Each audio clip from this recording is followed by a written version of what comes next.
Ditch the fairy tale princess. It's time to step outside the status quo and blaze your own trail. The path littered with setbacks, successes, and newfound passions. Why? Because when you break away from the script, you start to pursue a life by choice. One that is all yours. Live unscripted and rewrite your life. Today's episode is juicy. I sit down with one of my girlfriends, Marina Middleton, who has become the go-to personal branding expert. And when I tell you go-to personal branding expert, I'm telling you like she is.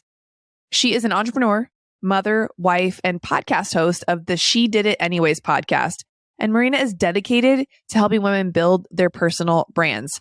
She's driven by her impact. Marina founded Empowered Confidence, which is a personal branding media company that empowers female leaders to leverage their stories and authenticity to build stronger brands, businesses, and communities.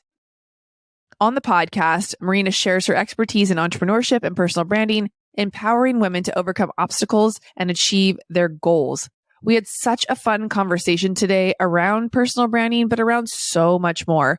I feel like we deep dived some like real talk about what it looks like to pivot and move into a calling that you might have and what it looks like if you want to start showing up and developing a strong personal brand to support the business you have on your heart or one that you're already creating. I shared a little bit in this episode around how I hadn't developed a personal brand and that it was going to take some work because nobody knew me for the new thing I was stepping into, which is why creating a podcast was my go-to platform for connecting on a bigger level with a bigger audience on a deeper way. And so we dove into how much we both love podcasting. And I got the world's best compliment at the end of our interview all around how good she thought I was at being an interviewer. So I took that and I just know that I'm in the right place. And I hope that these podcasts bring you so much joy, perspective, value, and that you find yourself connected to the stories that you hear on these shows, because honestly, that is why I do it. I have always been that nosy little girl who wanted to hear what people were talking about. And I used to sit with my best friend and my clients and think, oh my God, this was such a good conversation. I wish I recorded it. I wish I had a podcast. And I wished and I wished and I wished. And I thought, who am I to have a podcast? Nobody wants to hear what I have to say. I hate the sound of my voice. You name it. I had the thought. And for over 2 or 3 years, we both shared this, Marina and I, that we wanted to start our podcast, but out of fear and self-doubt, we didn't. And so we talk a ton about that. And I hope you find some inspiration in these conversations around why waiting to start isn't any easier than just freaking starting. So without any further ado, I got the podcast course, the Start Your Damn Podcast course. If podcasting is something that's on your heart, I challenge you, just book a call with me. Let's chat and see if it's something that is even a right fit for you to do, because I really truly feel that it can be such a fun creative outlet. And we share in this episode, might as well let you get into it, about how much it's been able to really grow our networks. We get this one-on-one time with amazing guests because we have podcasts and with people we probably otherwise wouldn't get 1 hour of uninterrupted time with. It's wild. It's wild. You're going to love the episode. I hope you enjoy it as much as I did recording it, and let me know out of it. Let's dive in. Welcome back to Unscripted, the podcast. I'm excited to have my girl, my soul sister. We're twinning with our sweatshirts right now, just in podcast love, Marina Middleton, back to Unscripted, the podcast, because I feel like, have we never recorded for my podcast? Wait, we haven't. This is the first time. This is the first time. We've just had so many awesome conversations that I don't know where we are, what day it is, or like what's going on half the time. I'm so excited. Honestly, and it feels like we have been recording forever. Even now, we're like, wait, hit record, because we need to stop. Does that happen to you when you're starting your podcast? I feel like you're probably a lot more organized and structured than I am, but give me some love. Yeah, it is. Yes, it happens too, but I think it's different because all of my podcasts are in person. And so same exact thing where we're connecting, we're talking, and I have to actually ask the guests, like, actually, can you just stop talking? Because we have to get this on the podcast because it's so good. So I try to do like minimal talking beforehand, which is hilarious because it's super awkward because we're in person. She's like, actually, could you just stop talking right now so that we can actually start this? Yeah. Hold on 1 second. Can we not be friends for a moment and just pause? I love that. And isn't that the coolest thing about having a show is that it does actually feel like you're sitting down with one of your girlfriends, even if you've never met that person. Yeah, it's the best thing ever. And I always say every single person should have a podcast, like truly. And even listening to my first episodes of She Did It Anyway to now, I'm like, wow, I've grown so much from just how comfortable I am, the topics, like I'm even like breathing a little bit more in between my sentences. I'm not like screaming at the mic. And that's been amazing. But interviewing, because I did solo for a really long time. And now even we do a handful of interviews because I do them all in person. And what's really powerful about podcasting, which it levels the playing field for whoever is on the other side that you're talking to, right? Like you can sit next to the most successful entrepreneur human on earth, but because they're on your podcast, it's just like, hey, we're just two people talking and chatting, and it just normalizes that relationship. And it's really cool because it allows me to be in the same room with people that I would normally not be in the same room with.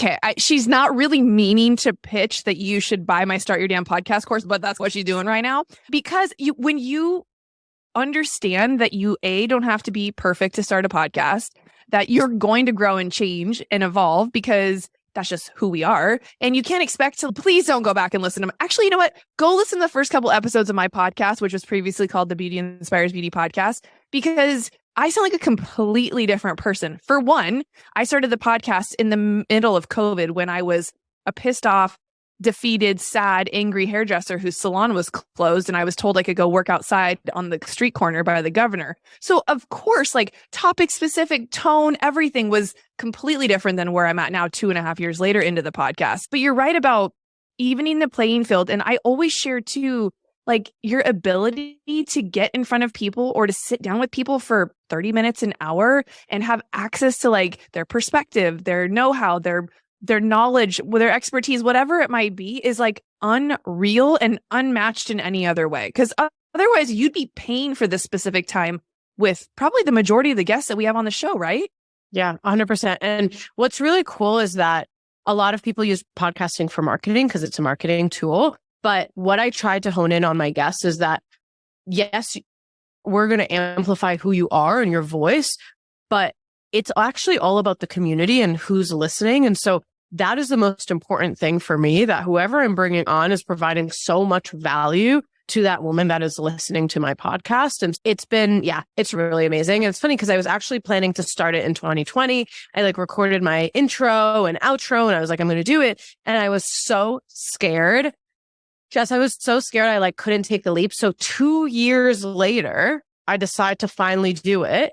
And I'm like, shame on me for letting fear hold me back from doing it. And so that's why it's called She Did It Anyway, because I realize now 2 years after that, it doesn't actually go away. Like I was equally as scared to launch the podcast. Like it was not any easier because I waited 2 years. It really wasn't. I'm laughing because if you happen to catch this on video, I have a podcast mic behind me on my wall that I put up almost like a trophy. I bought that podcast microphone like 3 years ago, right after Lori started her podcast, which I think was like 5 years ago, maybe even.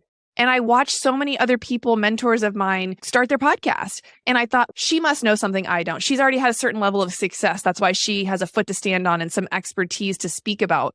But you're so right. Like the fear wasn't any less when I finally started. I think I was just in a position where I was out of excuses. And I knew that if I really wanted to reach more people and truly grow like connection with an audience, that I was going to have to start sharing in a different way. And I feel like that's the number one thing, don't you think, that holds people back from stepping into what you teach and talk about, which is really growing your personal brand? And what I speak to around starting your podcast, I know you don't need a podcast to have a personal brand because like you so graciously always say, you already have a personal brand. It's a matter of if you write in the narrative about it or if someone's just creating it for you, right? So I love the name of your podcast called She Did It Anyways, because honestly, how many times can you end that and say, you fucking did it anyways, right? Look at you. Yeah, 100%. And it's so cool just because with your podcast, it allows you to connect with people on a different level. And I know that it's funny because it really does sound like we're selling the podcast course, but it's just so powerful. And I just wish that I had taken the leap earlier, because back to what I was saying, I was not less scared just because I've been doing what I've been doing longer. If anything, I felt more scared. I always say there's so much beauty in the naiveness. Like I was so naive when I started entrepreneurship. A lot of the times we're very naive when we're starting anything and we're like, this is going to be amazing and I can do it and da, da, da, da. And then the more you know, the more that you're like, oh my God, there's so much that could go wrong. I talk about it like, it's like that with parenting. I have a 7-year-old now and I'm like, hey, I know too much to have another child. Like I want to have another child, but I'm like, I can't bring myself to have another child because I'm like, I was so naive when I first had my first child. And so again, I think there's so much power in just taking the leap and growing through that process. Yeah. Oh, so many good things there. And I think for me, the piece that was the most scary was I'm going to run out of things to say. And so it's ironic that now the show's called Unscripted, because I feel like when I can really speak from a true place of vulnerability and just like my own experience or perspective, it flows out of me so much more organically. And there are bits and pieces where I really want to drive certain pieces home. So I'm very strategic around making sure I'm getting my points across in the show, and same with bringing guests on. And you don't need my course to start a podcast. You can go to YouTube University, Google the shit out of stuff. Like you can go strong arm it alone. Like we both did for the most part. But at the end of the day, I think having mentorship and coaching is one of the things, A, that brought us together, and B, that's really propelled and created the runway of momentum to get there, wherever that is, faster than you would if you did try to figure it all out on your own. So let's dive in a little bit, because you are the go-to personal branding expert. You are the person that people are now resonating with when it comes to, okay, I know this is something I need to hone in on. I need to get a grip on how I'm showing up on social media, not just throwing spaghetti against the wall. You also speak to how social media isn't just the personal brand. So can we dive into, I know you've got some framework around what that looks like, and help our listeners if it's something that they're struggling with or they're curious about or they're in the midst of wanting to really develop a strong personal brand. Yeah. So the first time, or if someone's ever wondering like, okay, well, is it my time to really start building my personal brand?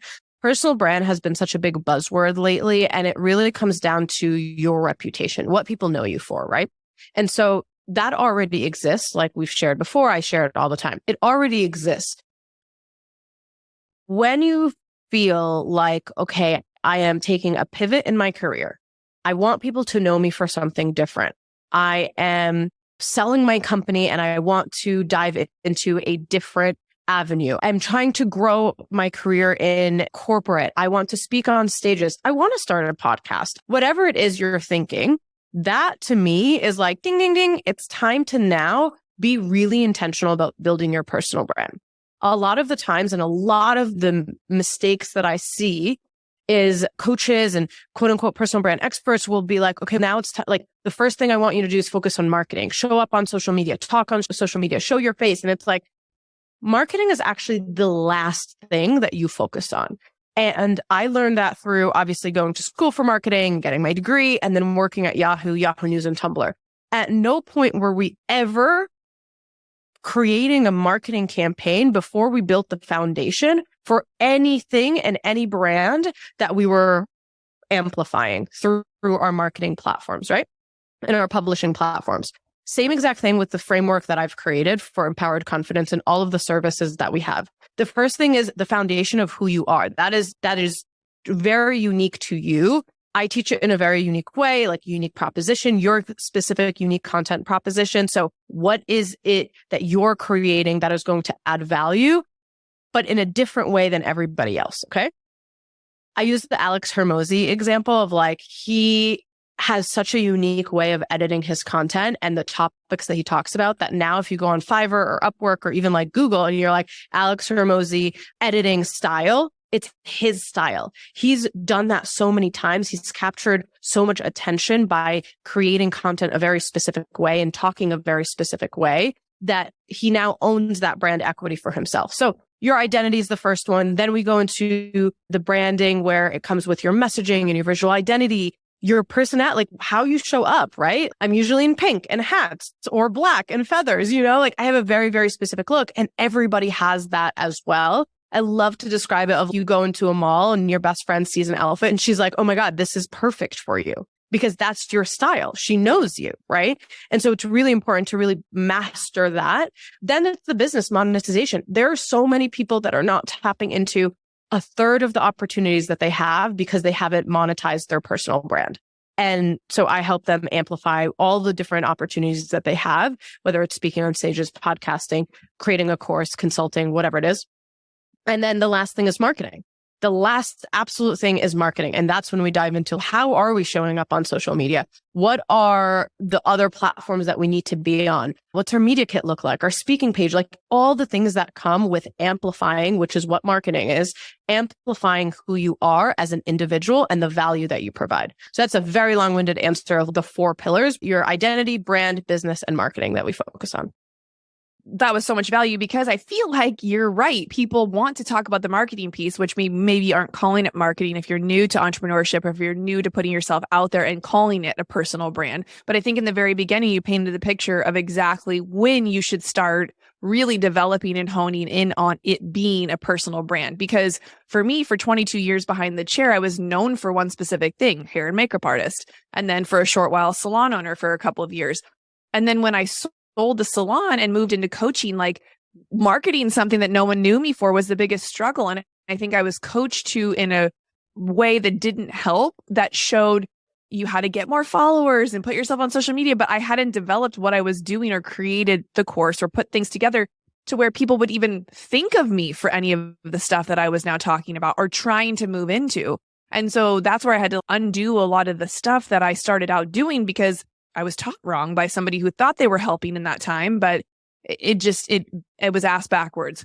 And so now when I pulled everything back and started the podcast and really just showing who I was, how I could add value, the expertise that I did have, it's helped me navigate what do I really want to be sharing or talking about. And I think your personal brand can cover many things. And I feel like for anybody who's looking to really go for it in this season right now, if you are in a pivot or if you are like really curious about doing this, you want to go to an expert like Marina, at least go binge all of her content, watch all of her shit, listen to all of her podcasts, watch the YouTube videos, get into the free stuff to see if that's the road and the avenue that you really want to do. I feel like there's so many coaches and there's so many programs and there's so many things that people are just jumping into without a lot of intention or really like expectation around on either end for themselves or for the people, because I feel like we're in an era where we want to hire someone to just do all this shit for us.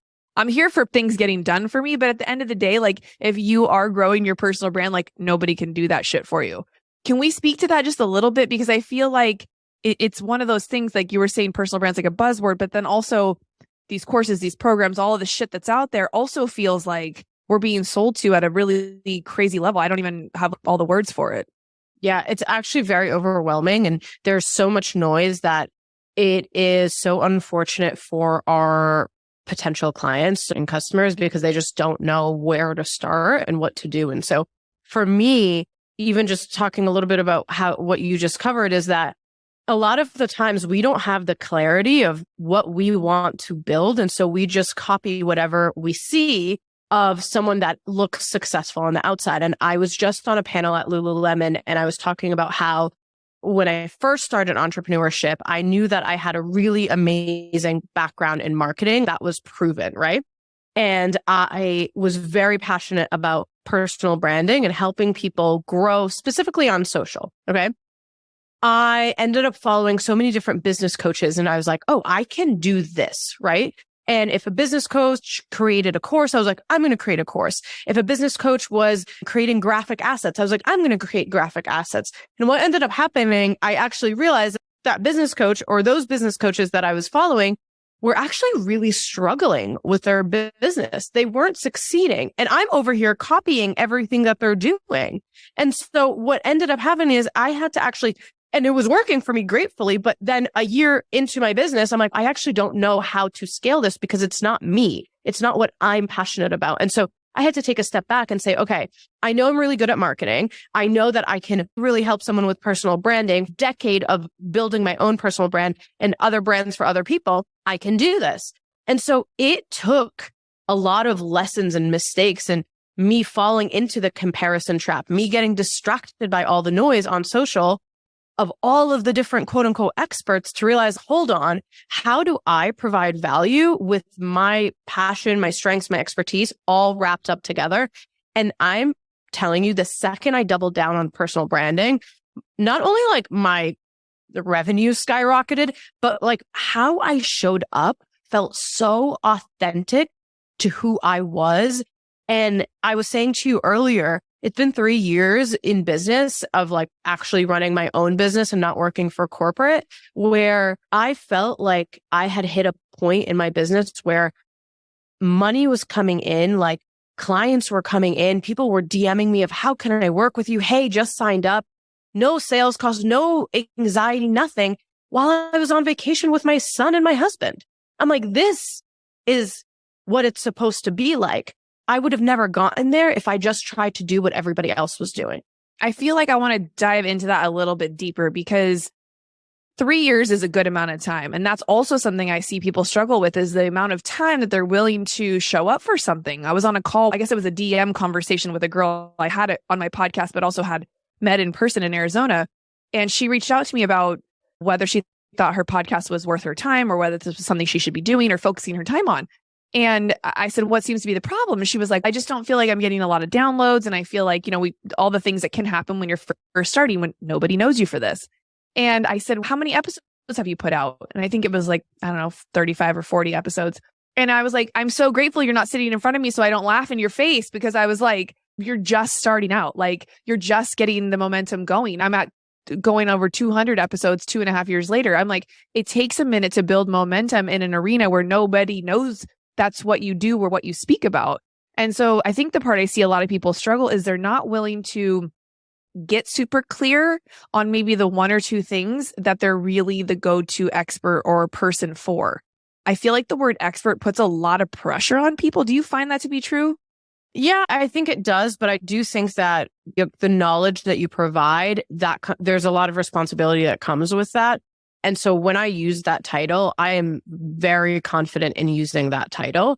I didn't always use that title. And that doesn't mean that I've mastered my craft in a way where I'm no longer learning, but I like very much feel like I am an expert. With that being said, like I didn't always use that title. And even just highlighting what you said, it's so interesting. We're almost at 40 episodes, right? I have no intention on monetizing this podcast right now. I am just having fun. I am not thinking about anything. The first 2 weeks, I was definitely refreshing my downloads. But even now, the only time I ever know how many downloads I got is if I got an email of the milestone. Like that is it. I don't check it. It's just a project that I've taken on that is really fueling my creativity.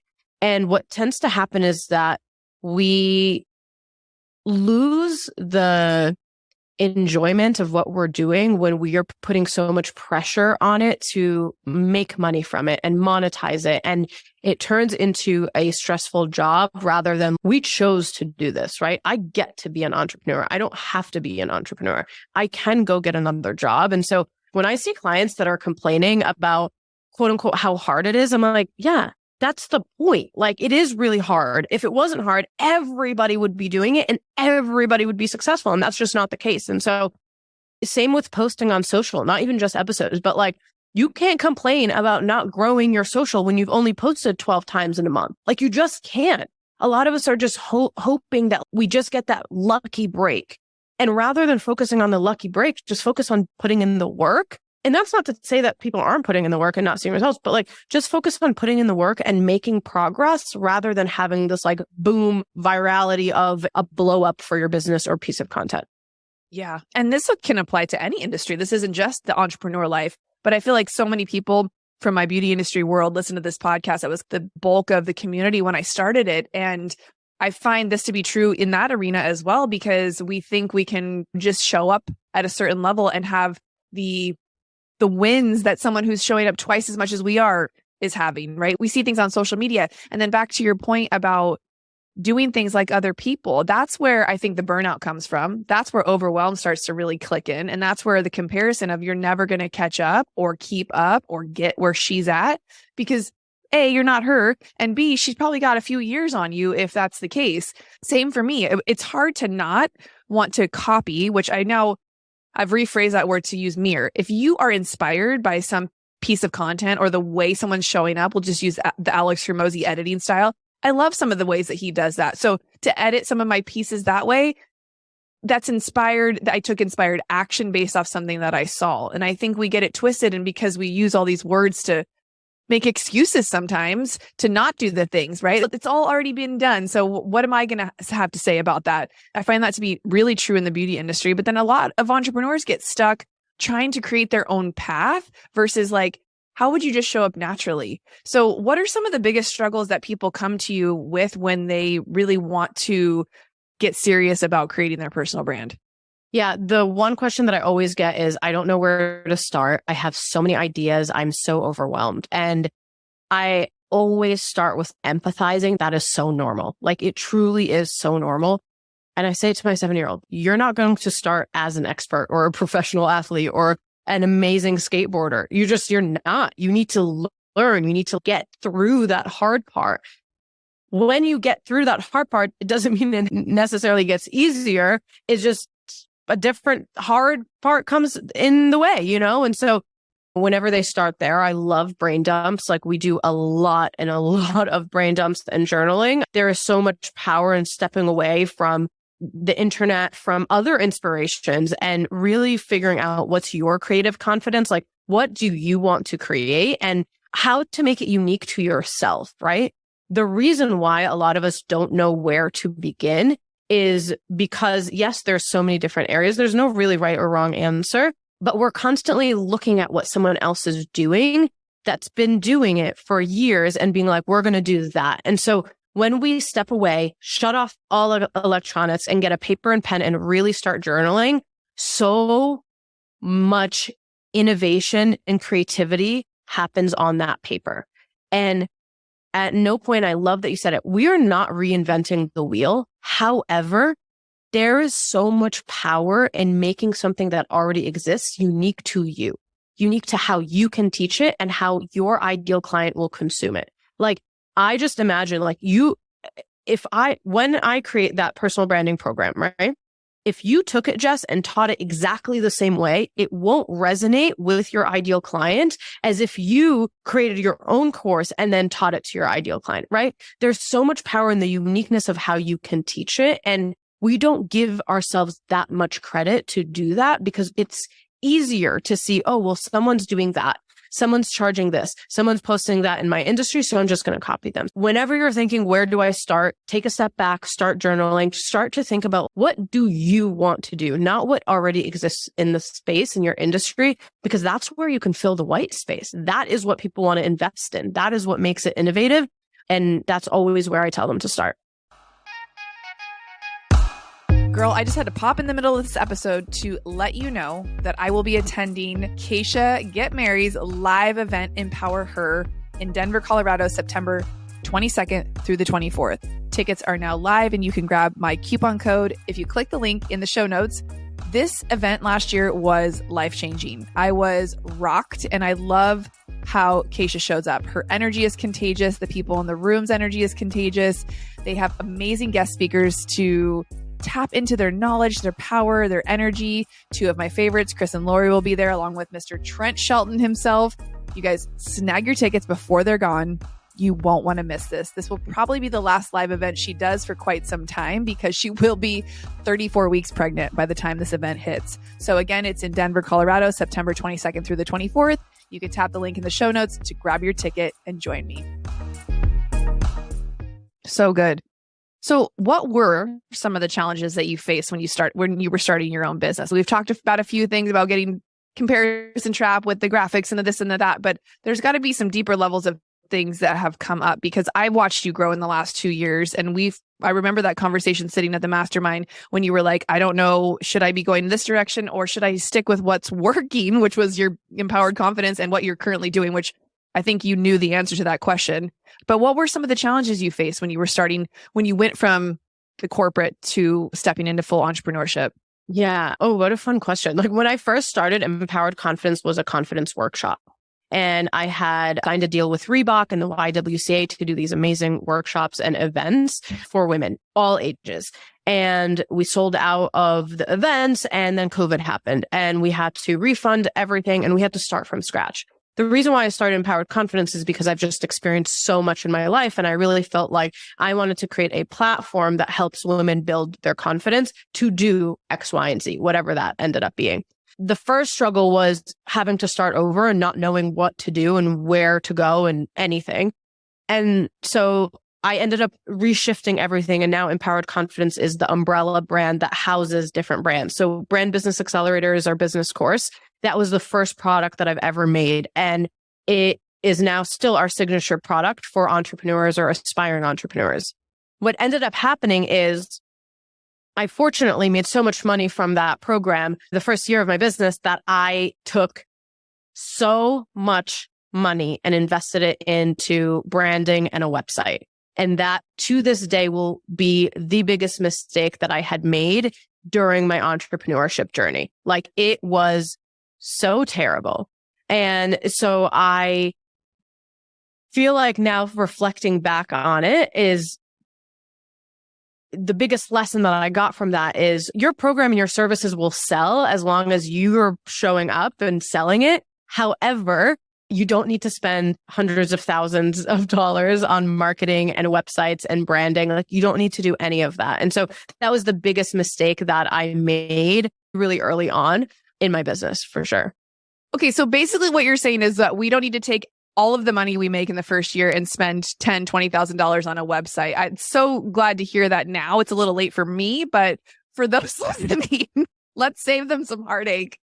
Seriously. No. So that was, I would say, the biggest problem that I had originally is just not knowing how to spend and invest the money that I was making in my business. And I had to learn that the hard way. But besides really rephrasing and restructuring everything after COVID and then investing all of that money, I've had failed launches where I've already spent so much money. I created a membership platform in all of 2021. And after doing that, because I saw so many people doing memberships platforms, I thought it was a great idea. And in theory, it is, but it required a level of work that I was not passionate about doing. It was insane how much effort went into that. And so I had to shift again. And I was like, okay, our ego comes in the way all the time where we're like, no, we already told people we're doing this. Now I have to do it. No, that's BS. If it's not working for you, move it over, get rid of it, literally get rid of it. And once I did that, I was able to show up so much better for myself, my family, and my clients. It changes everything. So those were definitely my biggest hurdles that I've experienced throughout business so far. I feel like that's so key. And I think so many people we see, and I've noticed, myself included, hold on to things because you've invested so much time or money into them. And I have to say, walking away from this last creative space that I created less than a year into it, after dumping, 30 grand into the space, it hurt. It stung, but it was also not part of the bigger vision. And if I had sat down and really created the bigger vision like I should have before I got excited and jumped on something that I thought could do for me what wasn't part of the vision, I cut the cord. And I still have moments where I miss it, or there's like parts of me that's like, who am I without a physical space? Who am I without seeing people in person like that? But it's like those identity shifts of it created so much space for me to pour into this next thing that I'm working on, which with the podcasting, I would have never realized how much I love podcasting if I hadn't really fully embraced it again and decided like this was the avenue I wanted to go down. But I also love how you shared earlier that we can have hobbies or that we can have creative outlets that aren't a business, right? That aren't the thing that we have to monetize. I think it's nice to normalize things being creative outlets or having parts of your business that maybe are just there for support or for fun or for connection, whatever that looks like. Yeah, totally. And honestly, that's what the podcast has been for me. I just did not want to have pressure on this specific outlet because I'm just having fun with it. And while I'm having fun with it, it has opened the doors to many different opportunities that I would have never anticipated. And I wonder if that would have been different if I went in there being like, I need X amount of sponsors and I can only do this and that. I didn't want that. Like, I record in my room, and when I have guests, I rent out a studio, and that's definitely an investment every time, but it is worth it. It's just for me. That is what is refilling my cup, and I love it. I love that. It's so good. Okay. So I see you on Instagram. I've met you in real life. Obviously, we know each other on a small personal level. But what are some of the keys? Because you're managing mom life, family life, entrepreneur life. I'm sure you've got friends in there, you've got family in there. Like, what have been the keys to help you build this dream life? You're sharing 3 years in, we're having massive success now, but what have been like your kind of fundamental keys to keeping it all together or really staying in it so that you've now had this level of success that you're having? Yeah, I have so much support. Like truly, like my friends are always there if I need them. I hire all the mentors and join all the masterminds and get in the rooms. I have just different communities. My husband, of course, is so supportive. And at any point that I'm having a really crappy day, and it depends on the feedback that I'm looking for, I'll either reach out to him or reach out to my friends or whatever. And I take motherhood as just such a gift. I've always felt that way. Even I had Sebastian really young, and I just felt like it's been such a treat to just be his mom. And so that has been my outlet to everything. That's not to say that I don't flip out every day in the house. I'm constantly yelling and I'm doing all the things like I'm a normal person, but it's just different, you know? And so the one thing that's really helped me outside of the sport is my boundaries. Like I am very clear on who I am, what I'm okay with, what I am not okay with, like how I need support and how I don't need support. And I think that a lot of us create boundaries, we just don't implement them. And I think that once I started implementing the boundaries, because mind you, like 27 years of not implementing boundaries. And so once I started implementing the boundaries, it was like telling people how I want to be treated. And it changed everything. I never have problems where I'm like feeling like I'm getting pulled left and right anymore because I have such a clear boundary. I was actually saying this earlier. So in a coaching space, you're coaching, right? You have coaching calls. I have one-on-ones. I have consulting. I have corporate clients. I'm very busy. And I used to tell them, tell me whatever time works for you, whatever time works for you. And some of my clients would be like, I'm free at 7 p.m. I'm free at 9 a.m. And I realized I'm really tired after 4 o'clock. Like I hit a wall, and it's unfortunate if you're investing all of this money to work with me and I can't give you the energy that I know that you bought in on. And it took me like, I would say almost 2 years to be like, hey, I actually only do calls on these days during this time. Everything else, I'm with my family, I'm traveling, I'm working out, I'm having fun. Like I'm just living my life. I'm relaxing, watching TV, whatever it is. And so really, if I can tell anybody anything, is just your boundaries is so important, not just creating them, but implementing them, no matter how uncomfortable it feels to do so. I think that's such a key piece. And I know that we could talk for hours on end, and we'll have to do a part 2 because it's just going to happen. But I think that last piece around boundaries and around really figuring out what it is that you need, everyone's boundaries are going to look different. And at the end of the day, I speak a ton to boundaries are for you, not for other people.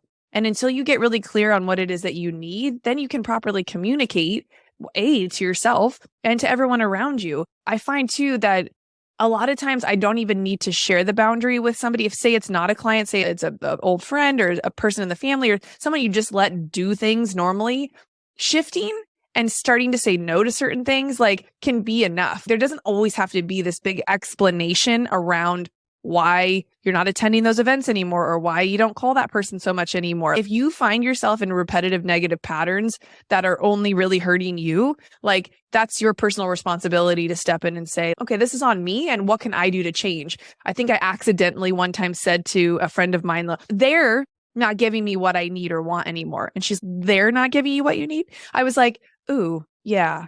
She's like, it's not on them to give you what you need. If there's someone like your husband or something, right? Specifically, you can ask, hey, when I come to you, I'd really love if you could just hold space or whatever the case may be. Giving people proper boundaries around that is great. But sometimes no conversation needs to be had. And I've realized that more as I've gotten older, because I think I'm almost twice your age. Like sometimes shit doesn't need to be said. Sometimes you can just walk away from a situation or avoid it if at all possible. And that goes with social media too. I feel like the boundaries that you put on the things that you're allowing into your life, whether it's music you listen to, shit you watch on TV, stuff that you're consuming on social media. Do you have any like boundaries around that kind of stuff that doesn't really have anything to do with people, but like the stuff that you bring into your world that you consume? Totally. I have changed my mindset and relationship with social media. So social media used to be like my life. I was on it all the time and I felt like I was just consuming. And I realized that if I have a bad relationship with social media, since it's a marketing tool that helps me grow my business, then my business is going to fail, or it's going to reflect that in the growth that I have. And so what I did is shifted the mindset that I had around social media. Social media is a tool that I use to grow my business. That's it. I allocate times for when I'm working on social media, and that is posting, engaging. I now have a team that just like engages and does all the things.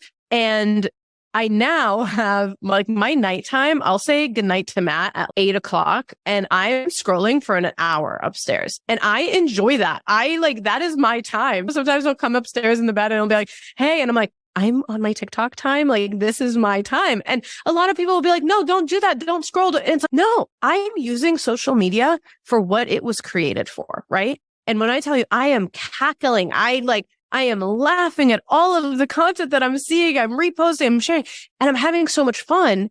And it has changed the game for me because now social media is fun. I never dread opening the app. I never dread posting. Like, it's just fun. And so that would be my biggest thing, is really reframe how you're using social media. It was created as a tool for you to be social.